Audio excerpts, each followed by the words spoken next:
ఈ యంత్రంపై ఒక చిన్న ద్వీపదేశంలోని ఇద్దరు అత్యంత ధనవంతులైన వ్యాపారవేత్తలు నిలబడ్డారు. ఇద్దరూ తమ మొత్తం డబ్బును బంగారు ఇటుకలుగా మార్చారు.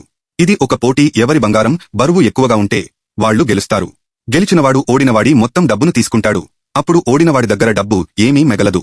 మొదటి స్థానంలో మైకేల్ ఉన్నాడు. అతను 50 బిలియన్ల విలువైన బంగారాన్ని ఉంచాడు. ఎదురుగా రాబర్ట్ వచ్చాడు.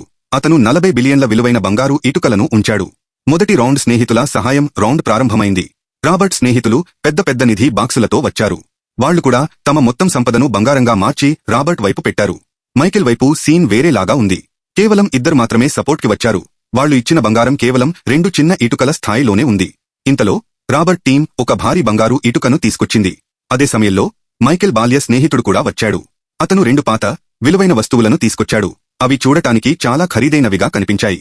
బహుశా ఇవే గేమ్ని మార్చేయవచ్చని అనిపించింది. కానీ అధికారులు వాటి విలువను ఎంత అని చెక్ చేసినప్పుడు షాకింగ్ నిజం బయటపడింది. వాటి విలువ 0 అని సిబ్బంది చెప్పారు. ఆ వస్తువులకు ఎలాంటి లావాదేవీ రికార్డు లేదు కాబట్టి వాటి విలువను నిర్ధారించలేమని చెప్పారు.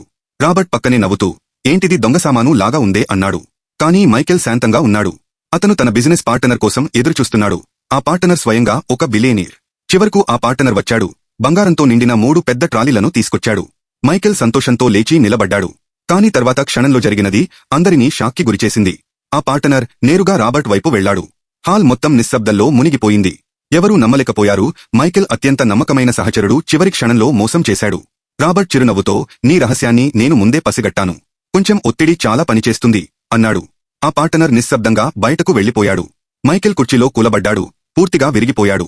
సపోర్ట్ రౌండ్ ముగిసింది. ఇప్పుడు అసలు బరువు తూనిక సమయం. రాబర్ట్ ఎడమ ప్లాట్ఫాంపై ఎక్కాడు. మైకేల్ కుడి ప్లాట్ఫాంపై. గదిలో అందరూ ఊపిరి బాగబట్టి చూస్తున్నారు. తూనిక యంత్రం పైకి కిందకి ఆగుతోంది. నెమ్మదిగా ఓపడం తగ్గింది. ఇప్పుడు అది సమతుల్యానికి దగ్గరగా ఉంది.